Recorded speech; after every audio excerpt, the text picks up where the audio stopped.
What's up, world? It's your girl Ebonée, aka the Princess of New York, and I am back with another interview. Now, for all my sports enthusiasts out there, I have a treat for you, because today's guest is J.R. Inman. Be right back.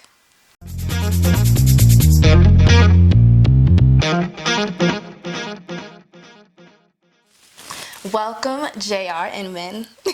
Thank you, Ebonée. Thank you so much for coming. How are you? I'm great. How you doing? I'm fabulous. That's good. That's great. That's my thing. I'm fabulous.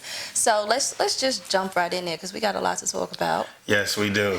So let's start with, who are you? Who is J.R. Inman?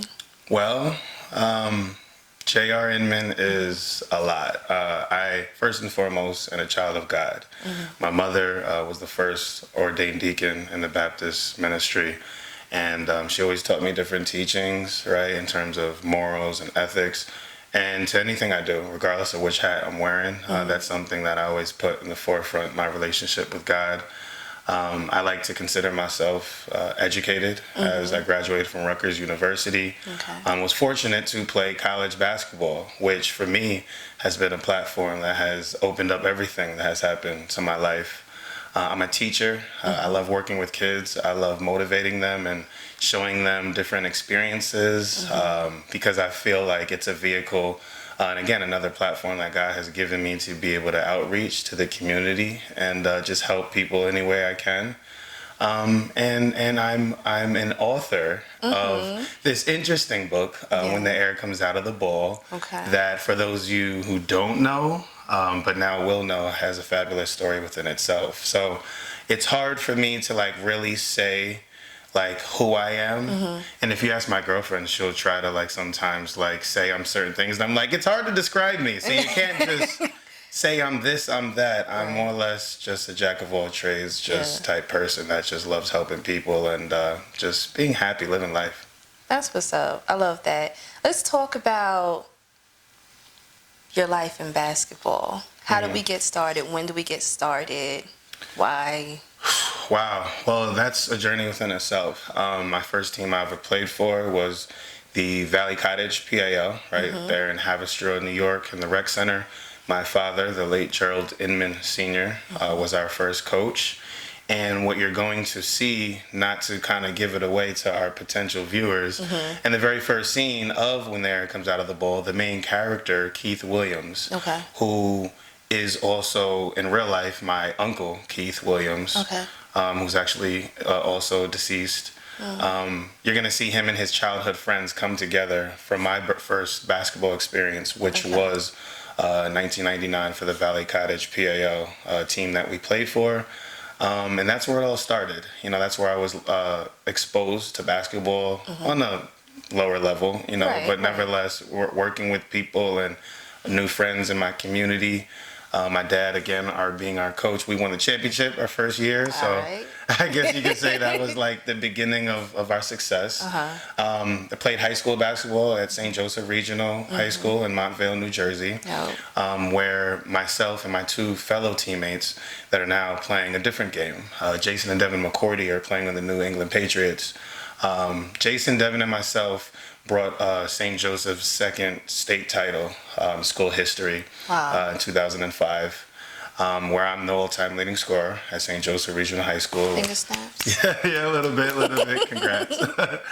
But definitely started off there, was ranked 51st player in the country.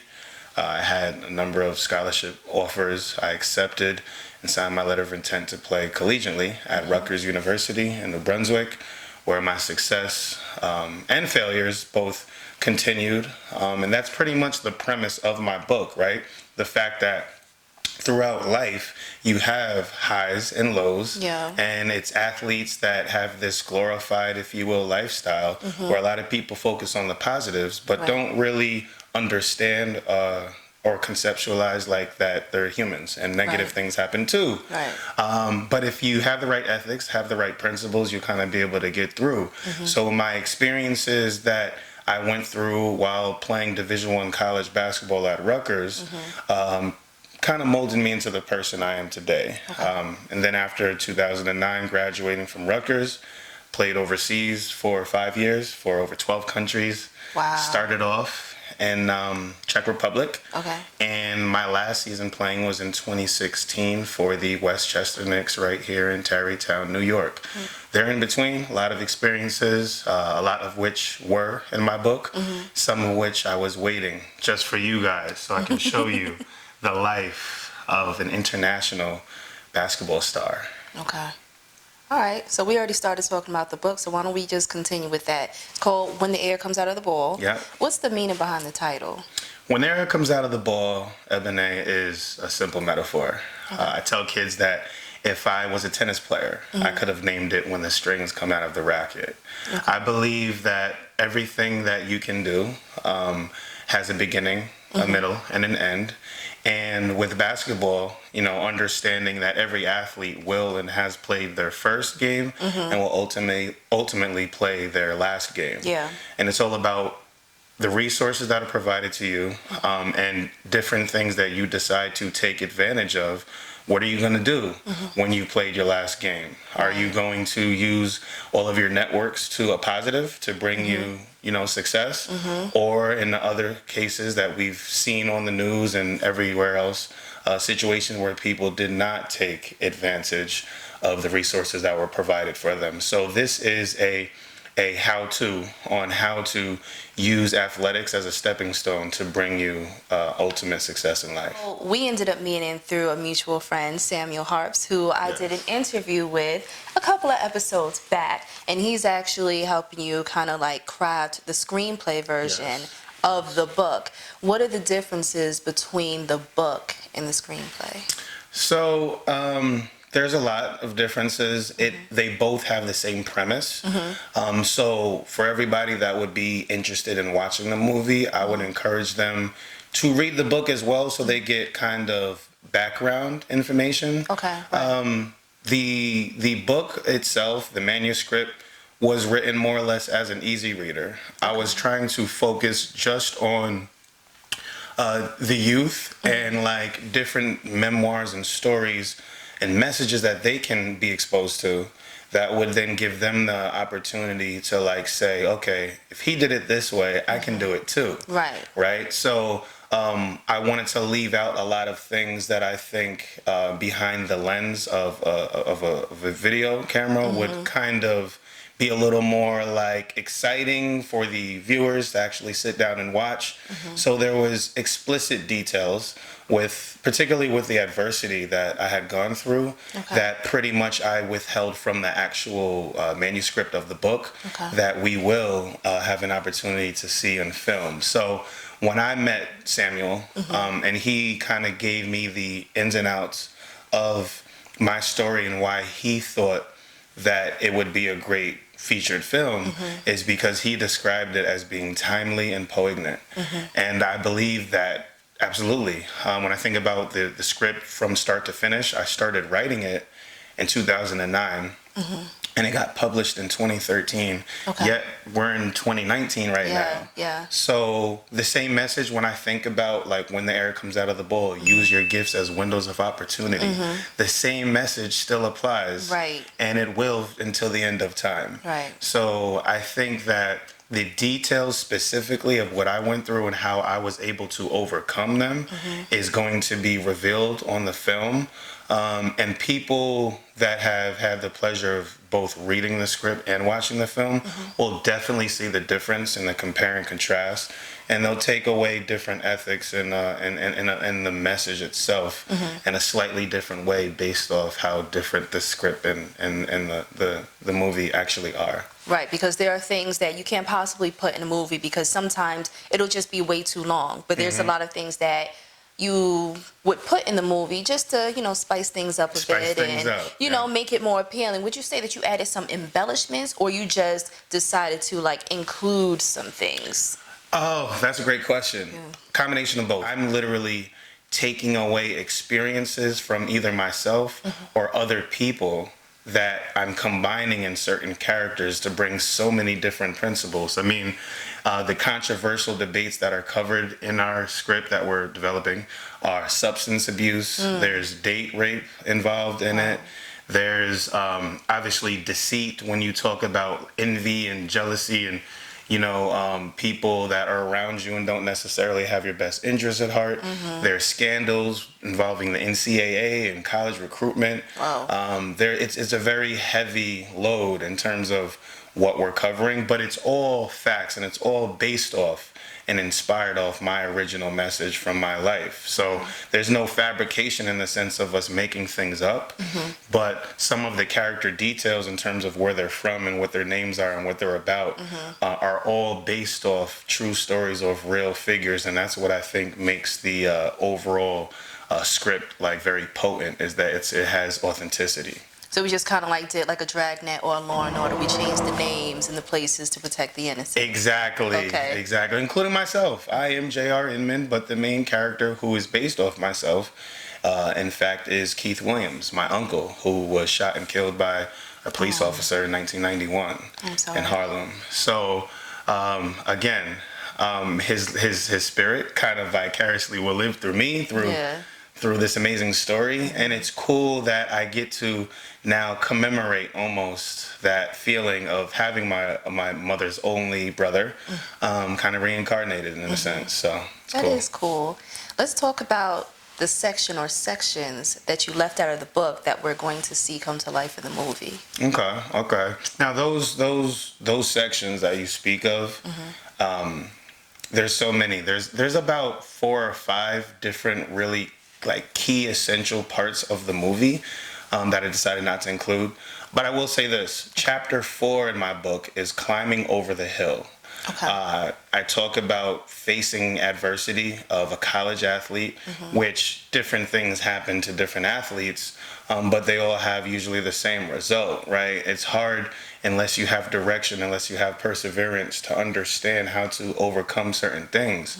So climbing over the hill is also a metaphor because the successor of the coach that recruited me to Rutgers' name was Coach Hill. Okay. So climbing over the hill in the movie, you speak about like an athlete or an individual like overcoming certain adversities in their life. The biggest and most controversial part of the script that we will talk about is when Keith Williams is a sophomore in college, he was basically involved in a situation where he was suspended from participation in the season for violation of team policy. Anybody that watches college sports knows what violation of team policy really means. Like in real life, that's just a fancy way of saying he failed a drug test, right? So me wanting this to be an easy reader in the book, I didn't talk about this specific detail. I just said, hey, when climbing over the hill, you have to learn to just persevere and like do the right things that is going to make you like kind of like overcome any obstacle. In real life, the first opportunity and situation where Keith Williams had to climb over the hill was in a situation where he and his teammates had failed a drug test. And he was the only person that was penalized for it. As I was going through these things, I believe that it made me a stronger individual because my parents always raised me to be focused on 2 main things: education and my religion, my relationship with God. So even when I had to face all these obstacles, I didn't use it as an excuse to weigh me down.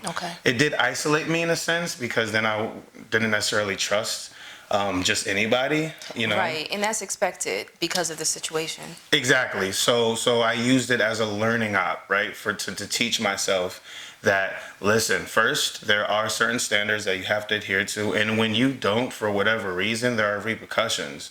Those repercussions in the script, which again were not revealed in the book, are all contingent upon the gatekeepers of society and what they feel you should be exposed to or not. So in my situation, the end result of this violation of team policy was a 10-game suspension, to which after our first game against Marist College, when Rutgers, which is a big-time Division I school, we only won that game, our first game of my junior year, by 2 points to a lower level team. And so basically we got the win, but the coaching staff was a little, not apprehensive, but like nervous that if Keith Williams, J.R. Inman, myself, the quote-unquote best player on the team, if he didn't come back earlier from the suspension, that they were pretty much going to be in hot water for the first 10 games of the season, which raises a question in itself because I played the very next game. But if the overall principle and point of issuing this suspension was to teach the lesson, Right. and you let the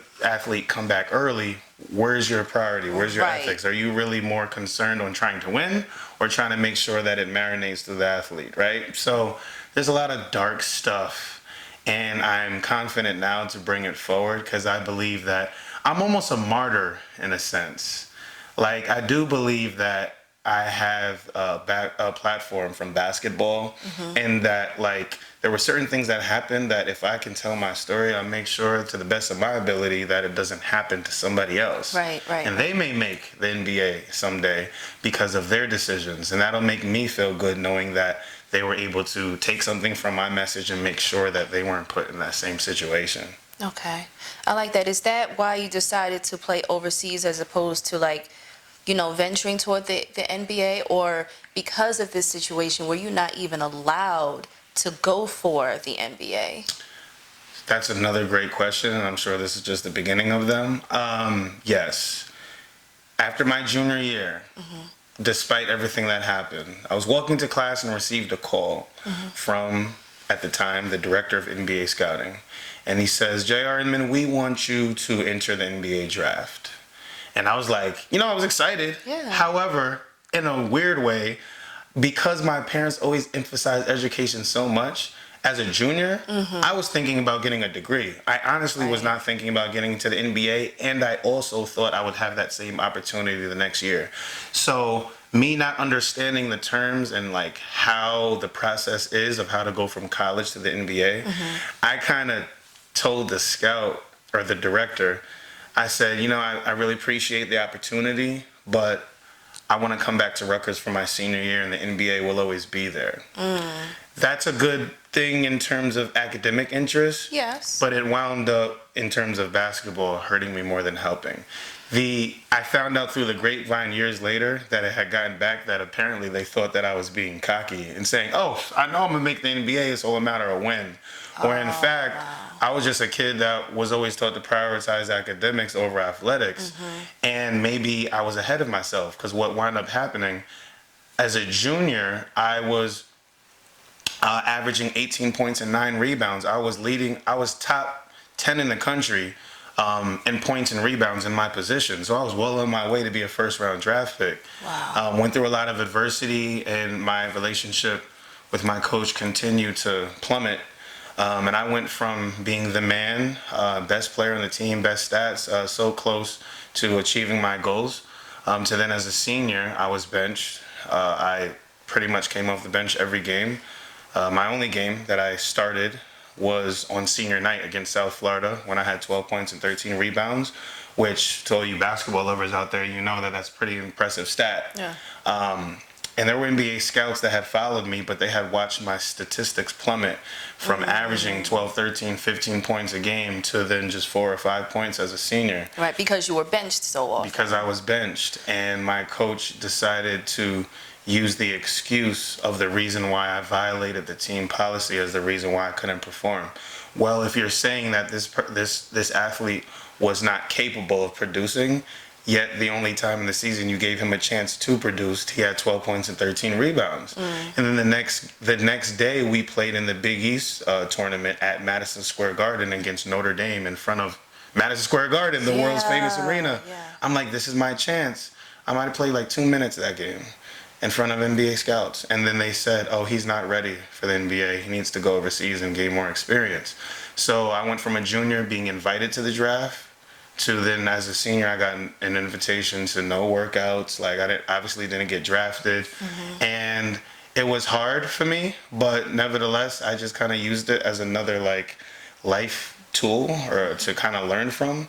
And that is, to be honest, the reason why I went overseas, because I had to if I wanted to continue to play an opportunity to play professional basketball, because at that point, my character had been defamed and my entire profile as a prospective professional athlete had kind of been diminished.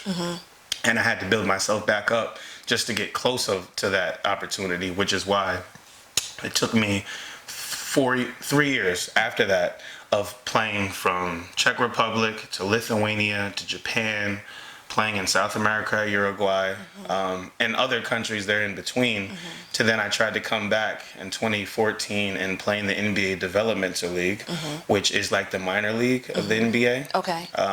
My first year playing, I played for the Delaware 87ers, which I was on the same team as current Milwaukee Bucks player Thanasis Antetokounmpo. I know that's a tongue twister. Yeah. Thanasis Antetokounmpo, which is my guy, former teammate, and his brother is Giannis Antetokounmpo. For you basketball lovers, you know that Giannis is amongst the best. He was the MVP last year of the league. He's the best player in the world right now. Oh, that's dope. And to think I was so close to just being in that circle, alongside him, playing too. is cool. You know, so again, I'm not like at 32 years old, 10 plus years after, I'm not bitter, but I do know what I've done, and I know how the direction of an athlete can be affected if he doesn't have the right players involved in the background to kind of propel him forward. It's mentoring, it's understanding the process, right? The business that goes along with these young athletes. This is their brand, you know? And there's different things that you have to say and the ways you have to conduct yourself in order to protect that brand. And unfortunately, the lack of protection of my brand is what I think prevented me, in terms of the pursuit of the NBA, from getting to where I needed to get to. Do you regret not, talking to the scout when the director came to you that time? And what is the process like? Would you have been able to finish school some kind of way if you would have said, yes, let's sit down and talk? Because it seems to me that if that is a possibility, that's something that wasn't shared with you, and there's a bit of education, shall we say, that they're not imparting to their players. Yes, absolutely. I learned later that there is actually a stipulation that you can enter the draft, but then you have to withdraw before a certain date if you intend on going back to school. Okay. I know that now, right? I didn't know that then. So why didn't I have somebody in my corner as just a 19, 20-year-old kid trying to figure out the best decision for his life? I don't know. I can assume that in that situation, that should have been somebody close to either the coaching staff or my family that would advise me, listen, go here, do this, and then if you're not happy with your results, then we can always withdraw and then come back the next year. The coach that was in place, Coach Waters, my freshman year, that brought me to the school, was a phenomenal coach, a phenomenal man, and a Christian man at that. It would have been him or his constituents that would have given me that guidance. So the athlete in the film faces all of this adversity, and most importantly, he doesn't have that support system of a coach who believes in him at the end of his career through these defining moments. So I had it was a lack of guidance and understanding of the process. The real process is you go to a couple of workouts before a certain date. If you do well, they give you're projected to do this. If you don't project to do very well, they tell you that too. But I never got that process because I didn't understand it until afterwards. Do you feel like the replacement coach, shall we call him, do you feel like the reason he kind of held you back was because of his own dislike for you, or do you think it had nothing to do with you and that it was all about his relationship or lack thereof with with the original coach? Well, actually, neither, and I'll explain why. I do not think it was personal. I don't think it was personal against me. I don't think it was personal against the former coach. I think it was political and greed. And I believe that he inadvertently tried to undercut the person before him just so he can move up, and I also learned through that experience. So again, this is an important part for you young viewers that are college prospective student athletes. The head coach of any sport in college is the most integral person in your life, in your young career. The coach that recruits you to come into the school, if he leaves, you should leave as well. Because whatever, and I've seen it so many times in so many different schools, not just me, is that I've seen both. I've seen athletes that stayed at that school, but then they get all the backlash for the negativity if you don't win. And then I've seen players transfer to the other schools once their coach transfer and then have success. So I don't like to live life with regrets, but understanding the political and business side of college sports, when my coach left, I should have left as well. I feel like indirectly, right, when you do positive things and you put positive energy out there for people, law of reciprocity, it always comes back. So some people, especially me specifically, who feels like I was so close to the NBA and didn't make it there for other reasons, can be frustrated, and you look at the money and you say, man, I'm only making, I don't want to expose, but like I make a decent salary, but it's definitely not millions and millions like what I could have had. So yes, that's frustrating, and it took me years to get over like that feeling, that ill will I had from those that did me wrong and prevented me from excelling where I feel like I should have been. But ultimately, I realized that God has a purpose and a plan. So for me, I feel like this platform of using basketball to get through and help kids and their plight to try to get to the next level, that is what I was created for. That is why God brought me here. And if I would have made it to the NBA, there would be no one there that comes out of the ball.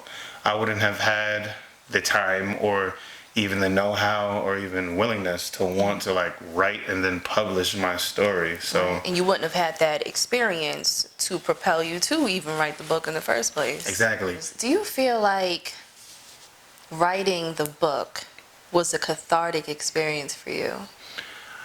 Yes, I very much so. It was a lot of things. It was cathartic, it was therapeutic, it was symbolic.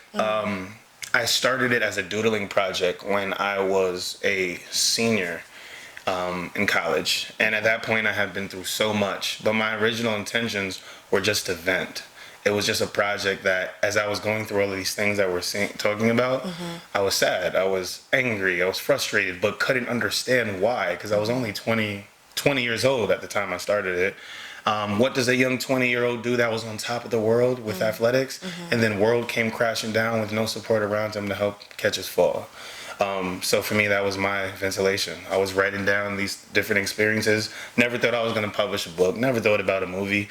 I was like, hey, maybe it's just a good idea to keep like a diary almost. What prompted you to publish the book? Because that wasn't your original intent. So what was the turning point to say, you know what? I'm going to put this out there. So what happened was, like, I told you I started in college doing project, right? So had a couple pages. By the time I graduated college, I might have had 2 chapters. What prompted me to publish was literally, I was in Uruguay, South America, and I was just sitting around one day, and I just flipped while it was on my, how did I do this? It was on the computer.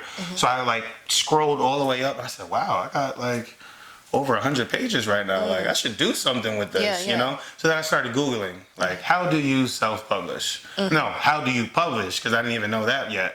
And then I found the difference between self-publishing versus just going with a major company. And given the resources and given just my personality of always believing in ownership, I decided self-publish so I could always own the rights. And then that pretty much is what established me as a published author. I had a story, and I figured, as I read it back, like, this is too good to just keep it on a flash drive. I gotta like get this out, you know, and that's what encouraged me to do that. What is your intent with the film? I believe that there are a certain demographic of people that will receive the message from reading it. There is a greater amount based off the demographics of who would want to watch a sports movie like this. There's a greater amount of people that will fully understand, acknowledge, and appreciate my story behind a lens. So I feel that my goal with this project is the same goal as I had it as an author writing it, but just to make it more widespread to a bigger demographic. I want people to be able, youngsters still, to be able to see my message and be encouraged. Even the ones that may think that they don't have the ability or the resources or the this, the that to be successful, to be encouraged that if I could do what I did, you can do it too. And don't do these things. Right. Because if you do those things, this is what's going to happen in life. And if you decide to do these positive things, will be the end result of that. Right. So pretty much that's been my thing. Like, it's going to be a how-to on how to be successful. And even for viewers, potential viewers that don't necessarily have like interest in sports, I still believe they can take away something from it. And that's, again, what my message is about. When the air comes out of the ball, utilize your gifts as windows of opportunity to make your ultimate dreams become reality. That's like my tagline, is what I describe it as. And I'm still trying to do that for everybody that's a part of the project. Do you intend to release this on the indie circuit, or do you intend for this to, get mainstream distribution? Honestly, I'm shooting towards mainstream, but I also don't have much experience in film in itself. So I'm still exploring opportunities. I feel like the potential is definitely feature film worthy. So my goal is to produce a featured film, but it's not until the screenplay is finished to which Sam and I are going to then say, okay, where do we go from here? Right. Are we going to go to the film festival scene? We're going to go on that circuit, or, probably we'll go that circuit first and then let, somebody else pick it up from there. When do we think the screenplay is going to be done? Do we have an anticipated date? The screenplay will be finished by the second week of January 2020.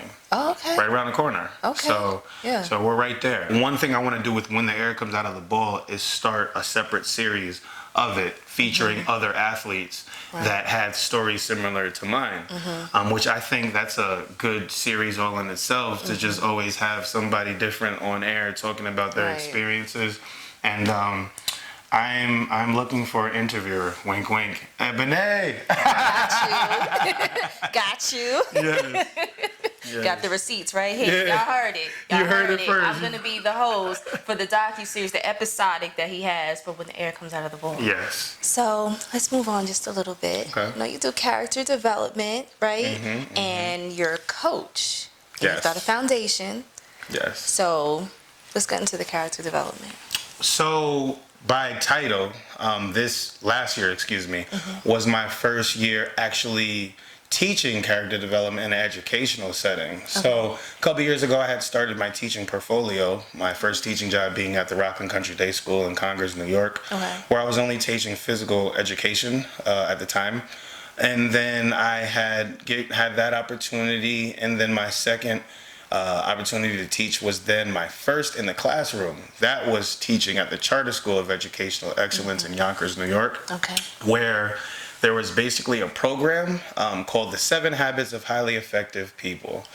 And they're different, know-how principles of prioritizing and leadership and synergizing and different ethics that the book covered, that I was then able to kind of customize into a school setting. So I taught character development for grades 3 through 8, and that's when I had taken all of my teachings and skills and resources and experiences as a professional basketball player and was able to script it out in a full curriculum for kids. And so we did different projects. From I showed just 4th and 5th graders how to create a resume. We had a time management workshop where we taught them things to do from the time they wake up and take their bath and eat breakfast to the time they say their prayers to go to sleep. And I think that provided them with direction. So these are just examples of a lot of the things that I did do with the kids, and I had a lasting impact. And then I just continued to take that torch over to now my basketball program with the Rocktown Monarchs at Rocktown_Inc. On Instagram. On Instagram. Yes. On Instagram. So we use this platform again to expose the kids to good ethics, and obviously there's the conditioning component of it, but I think the life lessons that they learn through just this game of pigskin with round black lines is something that is like it deserves to be acknowledged, because like kids are literally right. the average kid, it's much easier to motivate him to do like something that's entertaining in terms of the learning curve versus educational. Go sit down and read a book. So the fact that we're able to use something that they already like to do and say, okay, you can do this, but you have to have other things lined up in order for you to be able to maximize this opportunity. I want to talk about your program that you have. How does one become a part of the program? So the Rocktown Monarchs basketball program has been in existence for 6 years now. We have tryouts every 2.5 months at the start of the season, where our enrollment process is about 2 weeks long. And then once people try out, we make sure we place them on the correct teams with their skill and age demographic. We practice twice a week, and we play in tournaments over the weekends. My program has grown astronomically. When I first started, we were more or less recreational. We didn't really have like great teams, but kids that just had the passion to play. And now we've grown to, we're one of the premier AU teams in the tri-state area. We played at the Barclays Center on August 19th of this past year. Had young kids, 15, 16 years old, playing in an NBA arena, which again is something that I just always wanted to do. This year, this season I should say, on December 20th, the Rocktown Monarchs will be playing at Rutgers University, my alma mater, at the RAC. They're playing against the NJ Players, which was my AU team growing up. And my team alone had 6 NBA players on my on my AU team. So that program is really prestigious. And again, our kids are going to be playing there. We played at some of the top tournaments throughout the East Coast. So before I let you go, I want to ask you about your foundation, because I know you have a foundation, or that you're about to start a foundation, right? Yeah, so I mentioned that I'm the CEO of the Rocktown Monarchs basketball program. Under the Rocktown Monarchs umbrella, which is for a for-profit organization, we're in the process and have a pending 501c3 status of a new subsidiary organization called Help the Helper. Now, Help the Helper Foundation is metaphorical because in basketball, Help the Helper is a situation where if you're 2 people are playing defense together and one of the person goes out to help another one of their teammates and the ball gets passed to the person that they were guarding, then another teammate comes out of nowhere to help him so that his man doesn't score the bucket. So in a team sport, help the helper means like if one teammate helps another, you help that person and then somebody else helps you. So help the helper with the chance that somebody else will help you. Came the tagline, and that is the philanthropy portion of what we're now providing for our program. So in September, we did a program in conjunction with the NIAC and NAACP branch with the Juvenile Justice Forum. We had former judges and police officers come in and talk about police brutality and different issues facing our kids. Central Park 5 and that story, you know, we talked about that, and like I think that we have a lot of young African American kids in our program that need to understand how to conduct themselves in front of the police. We just finished up a sneaker drive where we donated over 80 pounds of sneakers to Sneaker for Goods nonprofit organization. We are doing a lot of things, community initiatives. We're starting a mentoring and tutoring program. So basically before practice, we want kids to bring their books with them and for an hour to be able to study and have tutors from either high school and college students looking for community service hours or retired or current teachers that have the passion and willingness to like, you know, educate the youth. It's just something that, again, we're just all based off the fact that like people are volunteering their time to help you because somebody in life helped them. And it's the whole full circus thing that like everything you do comes back to you, and the energy you put out in the universe, you will receive on the back end. So I'm really excited. We've done some fundraising to raise money to support this endeavor.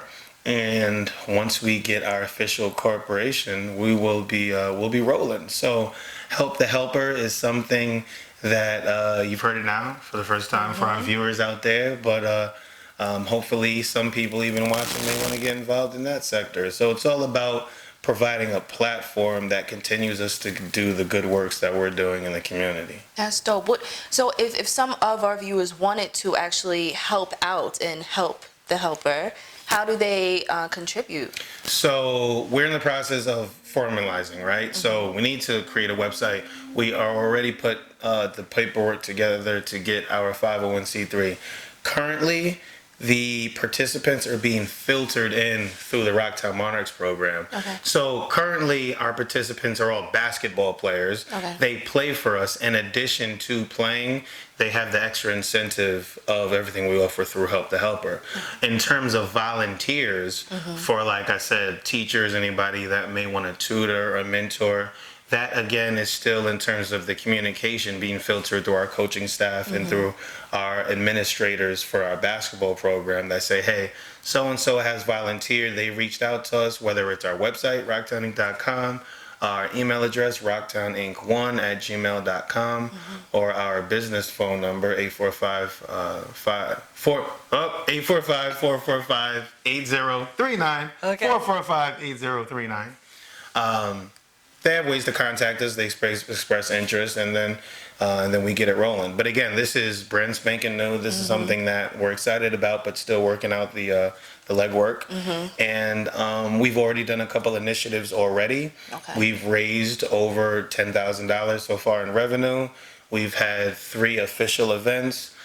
This summer, especially with the winter months approaching, we're planning a couple of Black History programs. Are you accepting donations if anyone wants to donate, or not yet because you don't have the official status yet? It's funny you said that, because just this morning I received a donation request via email from, I don't even know how they found me, but I was like, that's actually a good idea. So we have not even, everything I'm telling you, literally, you're hearing it for the first time right here. We haven't even put it out yet. I want to have our nonprofit status by January 2020. So right now, we are just asking people for support and donations through the Rocktown Monarchs if they want to. But in terms of tax exempt, and any donation like that, we'll be accepting probably as early as January of 2020. Okay. This event isn't until February, so yes. By the time we actually put this out, what I'm telling you right now, it'll be around January. My plan is to have the 501c3 incorporated before then, so that we can say, all donations you can send to Help the Helper Foundation. It is tax exempt, blah, blah, blah, etc. So, yeah, this is kind of like the preliminary release almost of what's about to happen. Okay. Now, do you have any gems that you would like to impart to our viewers at home, whether it be, people who like to play sports, or just entrepreneurs, or just people in general? Yes, I do. And Ebonée, you've been great in terms of just the way that you've directed the interview. Thank you. We spoke about it earlier, and I'm going to leave all of the viewers with this, because this is what I believe has made me relatively successful, but just focus on my craft and just believing in myself. And that is what I said in chapter 11, Final Thoughts of When the Air Comes Out of the Ball. And I said that if you can dream about it, then it can be seen. And if you can see it, then it can be obtained. And I believe that that's a great message to leave viewers with, because so many people have passions and great ideas that they want to do, but they either don't have the confidence, they don't have the resources to do what they're trying, what they believe, what they think about. Sometimes they just don't have, okay, I know what I see, but is it really that good? Is it really, they self-doubt starts to creep in. So just believe in yourself wholeheartedly more than anybody else would, because if you don't believe in yourself, then who will? And then along with that, the parting message that I remember reading someday is an entrepreneur once said, I'd rather work, talking about per week, he's like, I'd rather work 100 hours for myself than 40 hours for somebody else. And that goes along with what we were just discussing, the fact that you don't have the instant gratification. You don't have the set every other week I'm gonna get paid this, or the guaranteed health insurance, unless you pay into your own, of course. But with entrepreneurship, you really have to be strong in belief in yourself, fully confident. And if you do that, then you can achieve your dreams. Yeah. All right. Tell my friends all of your social media, your websites, any way to get in contact with you. Yes, you most certainly can get in contact with me and the Rocktown Monarchs with our website, www.rocktowninc.com. You can find us on Instagram. It's Rocktown_Inc. With the Rocktown Monarchs, or via email for contacts, rocktowninc1@gmail.com, or via phone, 845-445-8039. Okay. Make sure you go ahead and you follow him on all of his social media platforms. Go to the website, give him a call if you want to, just see what's going on. Audition, or it's not audition, it's a tryout for the team. Program. And I think that is our time. So with that, make sure that you follow your girl on Instagram, Ebonée Forever. Make sure that you hit that subscribe button, Ms. Ebonée Online on YouTube. And until next time, y'all, stay fabulous. Peace.